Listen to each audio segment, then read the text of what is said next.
இங்க செத்து கிடக்கிற இந்த 3 பேரும் உங்க அப்பாவை கொல்றதுக்காக ரெட்டிங்கிறவர் அசைன் பண்ண டீம் சார்.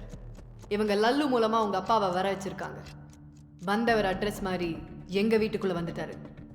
இது தெரிஞ்சதும் இந்த கேங் எங்க வீட்டுக்குள்ள பூந்து உங்க அப்பாவை அடிச்சு இழுத்துட்டு போயிட்டாங்க.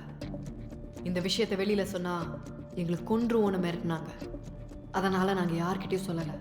இன்னைக்கு காலையில எங்க அக்கா ஹஸ்பண்டுக்கு டௌரி கொடுக்கறதுக்கு செகண்ட் ஹேண்ட்ல ஒரு கார் வாங்கணும். அந்த கார் உங்க அப்பாவோடதுங்கிறதும் அதை ஒருத்தன் திருடி எங்க கிட்ட வித்தாங்கிறதும் அப்போ எங்களுக்கு தெரியாது.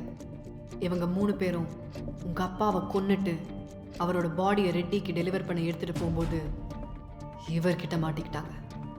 என் தங்கச்சி எக்ஸாம் சென்டர்ல ட்ராப் பண்ணிட்டு திரும்பி வரும்போது திருட்டு கார் கேஸ்ல நாங்களும் மாட்டிக்கிட்டோம்.